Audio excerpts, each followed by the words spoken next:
We're going to make two kinds of pilaf today. These are side dishes.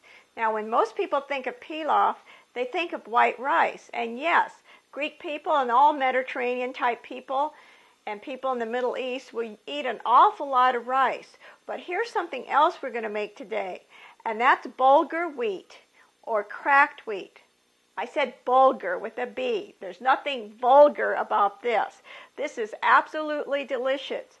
It's wheat kernels that have been cracked, and when you cook them up exactly the same way as rice, but they're absolutely delicious. They have a wonderful nutty flavor, and this is really one of my favorite side dishes. It goes well with any kind of meat or broiled chicken, something like that. It's delicious, it's different, and I think you ought to give it a try.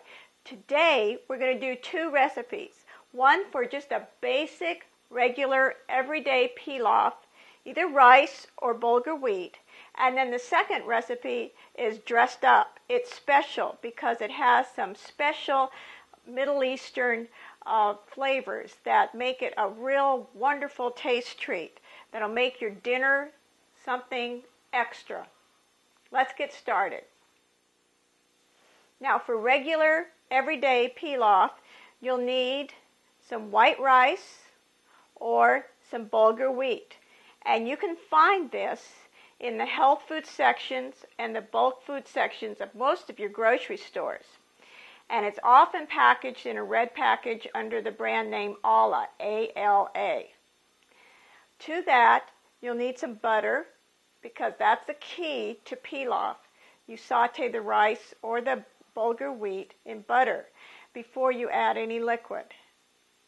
For liquid, I would use chicken broth, either canned chicken broth or bouillon cubes, and just a little bit of salt and pepper. That's it for the regular pilaf. But if you want to make something extra special, very tasty, you'll need a few extra ingredients. You'll need to finely chop half of an onion and 1 stalk of celery. You'll need a half a cup of either pine nuts, which are a traditional Middle Eastern nut, or a half a cup of slivered almonds. Half a cup of raisins. This is something that makes it very interesting and very delicious. And for flavor, a 1/4 teaspoon of allspice. Gives it a wonderful, fragrant aroma. Remember that this recipe and all our recipes can be found on our website, Tweeton.com. Now, for the special pilaf, I want to finely mince an onion. I'm using a red onion because I have a half a red onion left over. But it can be any kind of an onion.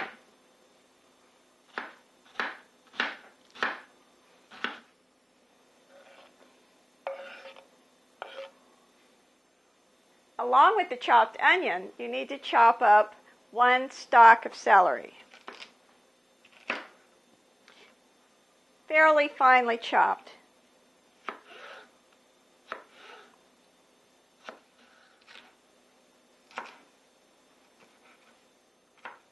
Today, I'm going to make regular Bulgur wheat pilaf, and I'm just going to make 1 cup. I'm also going to make the special pilaf with the white rice, and I'm going to double the recipe. I'm making 2 cups of rice because I want to serve that for dinner tonight. For 1 cup of either Bulgur wheat or white rice, you need 2 tablespoons of butter or margarine, and you need to melt it. For the special rice pilaf, I'm going to use a 1/4 of a cup of butter, and it also needs to be melted. Once the butter is melted, you want to add either the Bulgur wheat or the rice. Now, I'm going to add the plain Bulgur wheat to this pan that has the 2 tablespoons of melted butter. I want to stir it and coat it with butter as completely as I can. And I'm going to keep it over the heat so that the little nuggets, the little bits of wheat become toasty brown, lightly sauteed. Now in this pan, I have a 1/4 cup of butter, and I'm adding 2 cups of white rice. And I'm doing basically the same thing. I'm just going to coat all the rice with the butter, and then let it saute in the pan until the rice itself is a golden brown. This is not a time to walk away. You do need to watch your pots. Keep stirring, and as soon as you see the grains change color, then you know you're ready to add the liquid. For the special pilaf, I'm going to add, while the rice is browning, the pine nuts, 1/2 cup of pine nuts, the celery, and the onion, so that they too get a little cooked, a little browned.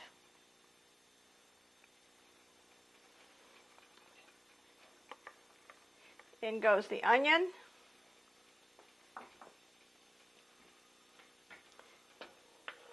celery,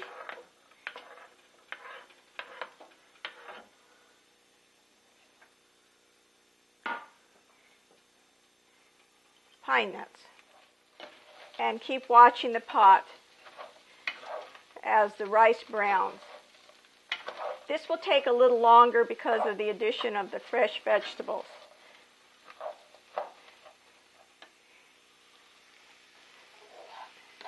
And back to the bulgur wheat. Just tossing it.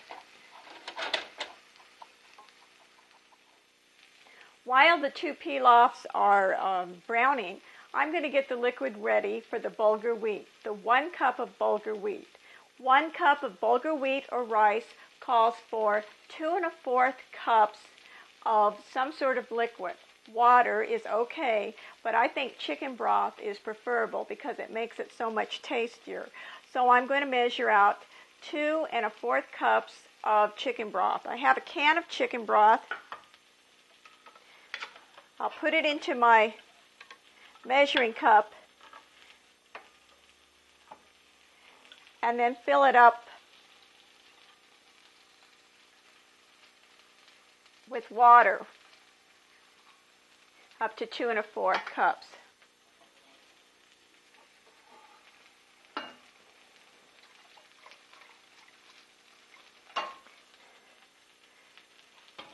So this is ready to go for the bulgur pilaf. Remember, 1 cup of grain to 2 1/4 cups of liquid.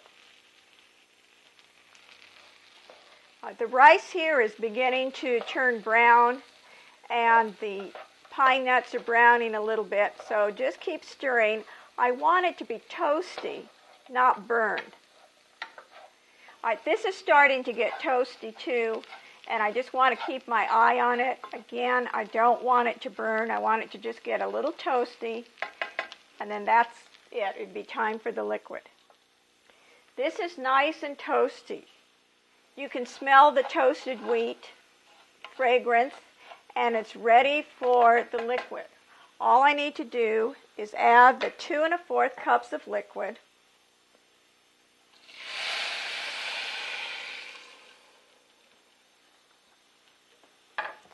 Turn it up high to get it to a boil. Add a 1/2 teaspoon to a teaspoon of salt, depending on the amount of salt you use in your cooking.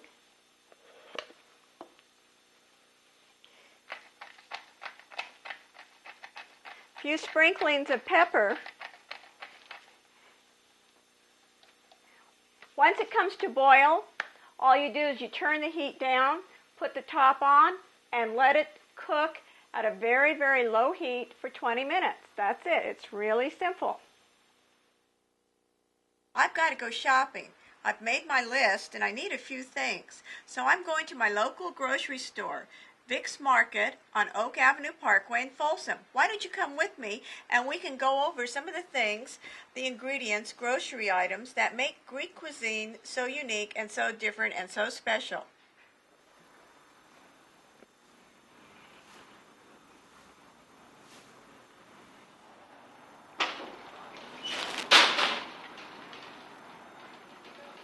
for Greek salads, you'll need either red wine vinegar or white wine vinegar. Here's a product I really like. It's a vegetable spray, but it's olive oil vegetable spray. And it can be used in so many ways in Greek cooking. And it lightens up your food a bit. It's especially good if you spray it between the leaves of phyllo dough for something like spanakopita. Greeks use a lot of butter, especially in their pastries. And things like baklava, where it's a sweet pastry, you'll not only want to use butter, but you want to use unsalted butter, sweet unsalted butter. Greeks use a lot of olive oil in their cooking, and extra virgin olive oil is the best. It's the most flavorful, it's stronger, and if that flavor is objectionable, you can certainly use a lighter olive oil, but I don't think anything beats extra virgin olive oil for Greek cooking. Now, yogurt is the foundation for the famous Greek sauce tzatziki, but you know what? It's also used just as a dollop of yogurt on the side in many, many dishes that contain tomato sauce with those special flavorings, cinnamon and nutmeg. Okay, now here you'll see a jar of grape leaves. You'll find them in almost any grocery store, and I'm so happy that Vicks has them here because they're rather exotic. Grape leaves are used for yaprakia or dolmas, those delicious stuffed grape leaves. They have a very special, very unique flavor. In this section, you'll also find many olives that are imported from Greece, especially the very famous Kalamata olives. Those are delicious in Greek salads and for appetizers. The one thing I do want to warn you about, these olives, these American ripe black olives, don't ever use them in a Greek salad, no matter what a recipe might tell you to do. They're not Greek olives. They don't taste Greek. You're better off not using olives at all than to use something like this. Greeks do use a lot of sesame seed, and you can find it in your spice section. Sometimes you can find it in other places in bulk and purchase it. This is exciting. I found a bottle of Greek oregano, dried. And of course, so many Greek desserts and Greek savory dishes depend on cinnamon. So you find these things in your spice department, along with nutmeg and allspice. Canned tomato products are always used in Greek cooking. Tomato paste, tomato sauce, tomato puree, even chopped tomatoes. You just need to keep a lot of these on hand. Buy them when they're on sale. Here we are in the beans, rice, and pasta section. You need rice to make things like stuffed tomatoes, stuffed eggplant, stuffed grape leaves. And you need a variety of beans for the famous Greek bean soups. And there's all kinds of beans here. Great Northerns, black-eyed peas, lentils, all these make wonderful Greek soups, Greek bean soups. And for macaroni products, Greeks use elbow macaroni, small elbow macaroni, for their famous dish pastizo, and they use an awful lot of just plain egg noodles to accompany stews, beef and lamb stews. In the canned vegetable section, you can find a variety of canned beans to make your bean soup preparation a lot easier. I especially like canned garbanzo beans. They're really nice, and they do make things easy. Walnuts, honey, and cinnamon. Almost every Greek dessert has those three ingredients, and so you can't walk past the walnut aisle without grabbing a bag and keeping it. Here we are at the frozen food section, and this is where you're going to find the phyllo dough.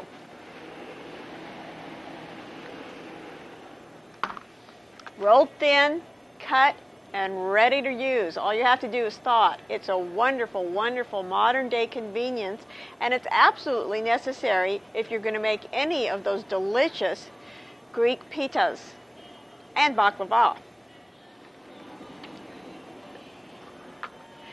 And frozen chopped spinach sure makes spanakopita easy to make. Greeks eat an awful lot of fish, an awful lot of seafood, and look for the freshest that you can find. For fish plaqué, something like red snapper or cod. Just delicious. Here we are at the meat section, and Greeks do use some meat. And you want to look for the leanest cuts possible. I have a very nice, very lean ground beef product here, and this is what you would use for things like stuffed grape leaves, moussaka, and pastizo. And when you're looking for lamb, be sure that you try and find the leanest cuts possible for lamb stews. Honey and cinnamon, those two great flavorings for Greek desserts. Be sure you buy enough honey to flavor several desserts. Okay, can you give me a ½ pound of Kalamata olives? I sure can, ma'am. Thank you.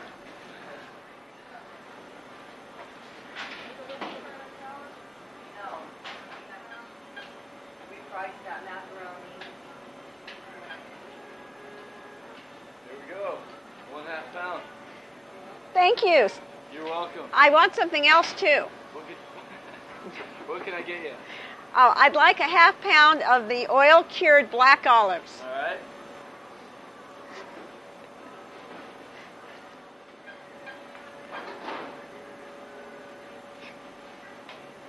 Here we go. All right, thanks so much. Thanks a lot, ma'am. One thing I really like about Vic's Market is that they sell Kalamata olives that have already been pitted. That means I can throw these olives right into the salad, and I don't have to worry about anyone breaking a tooth. And they're delicious. They're a hallmark of Greek cooking. Now these are a true Greek olive. They're dark, they're black, they're shriveled, they're salty, they're bitter, and they're delicious. But they are an acquired taste, and you can get them here at Vic's, and I do love them too. They have pits. So you have to watch out. You have to eat them carefully.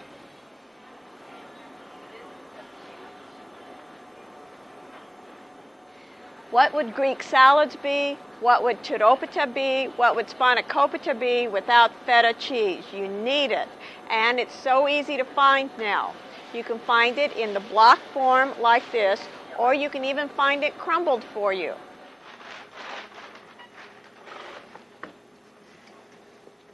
That was fun. In fact, I got so inspired, I'm going to go home and make some spanakopita.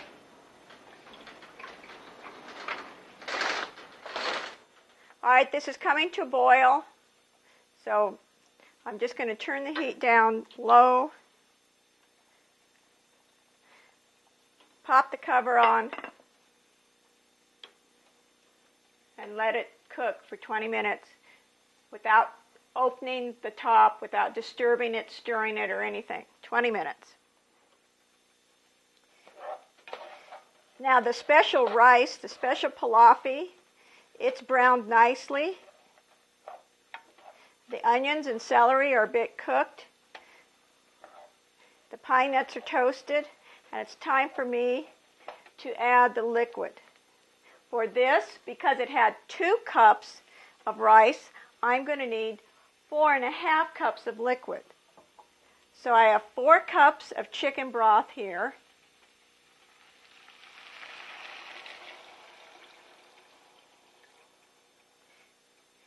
I'm going to add a ½ cup of water.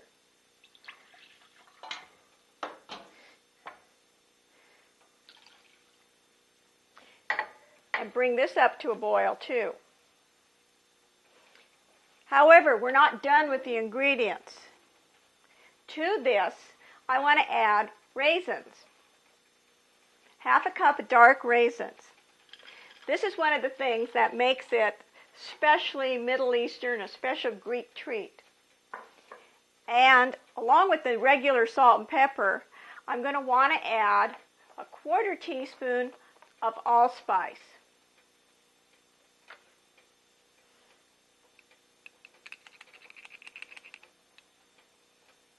It makes it so fragrant, so delicious.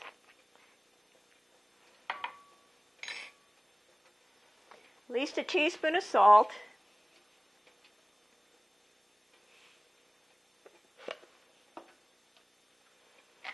And around a teaspoon of pepper.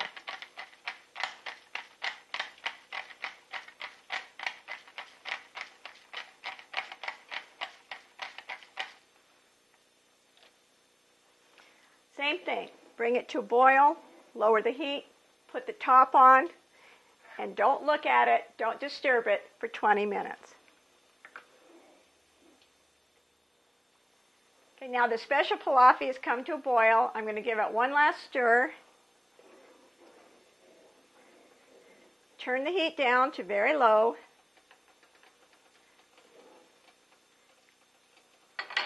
Put the top on, and that's it. I'm not going to look at it again for 20 minutes. Okay, now welcome to my garden. Doesn't look like much right now. That's because I haven't done very much with it. All I've got is one lone thyme plant over here in the corner. But in a few weeks, it'll have some basil, this oregano that I'm going to plant today, and definitely some tomatoes, some eggplant, and some peppers. I've worked on this little plot for about 4 or 5 years. Every year I add more compost, more fertilizer, and now the soil is really good. And I don't have to work very hard at all to get things to grow. All right, I'm just going to get this out of here.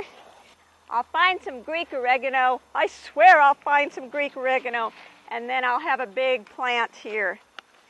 But in the meantime, this was too good to pass up.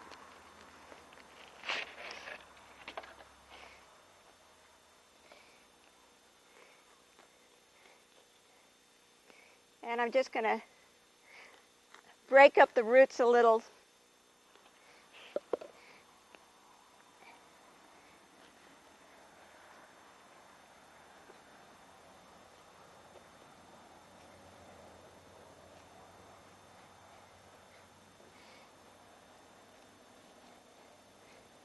And in we go. Now, isn't that pretty? It looks like I've been working really hard.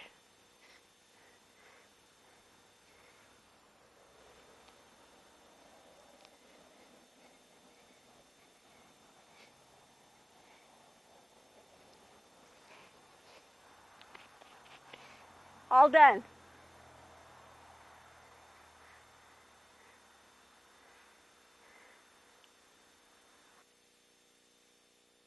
It's been 20 minutes. I'm going to check the pilaf to see if it's cooked and all the water has been absorbed.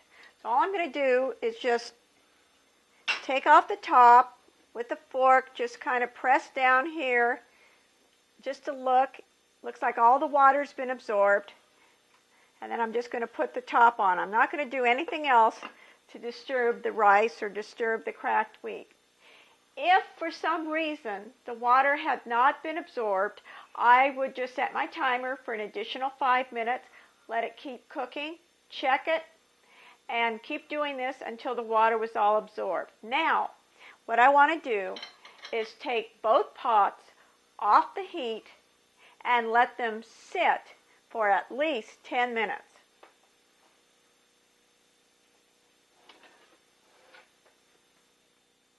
By sitting or standing or resting for 10 minutes, all the water is absorbed and it's distributed evenly throughout the rice, throughout the cracked wheat. And if you can let it sit for 10 minutes, that's great. 15 minutes would even be preferable. Now I'm ready to serve.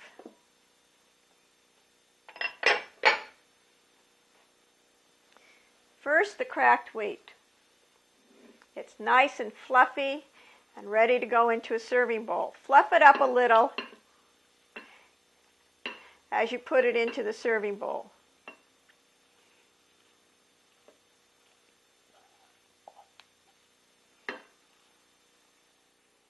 Has a delicious, nutty flavor, a wonderful change of pace from regular rice or noodles or potatoes.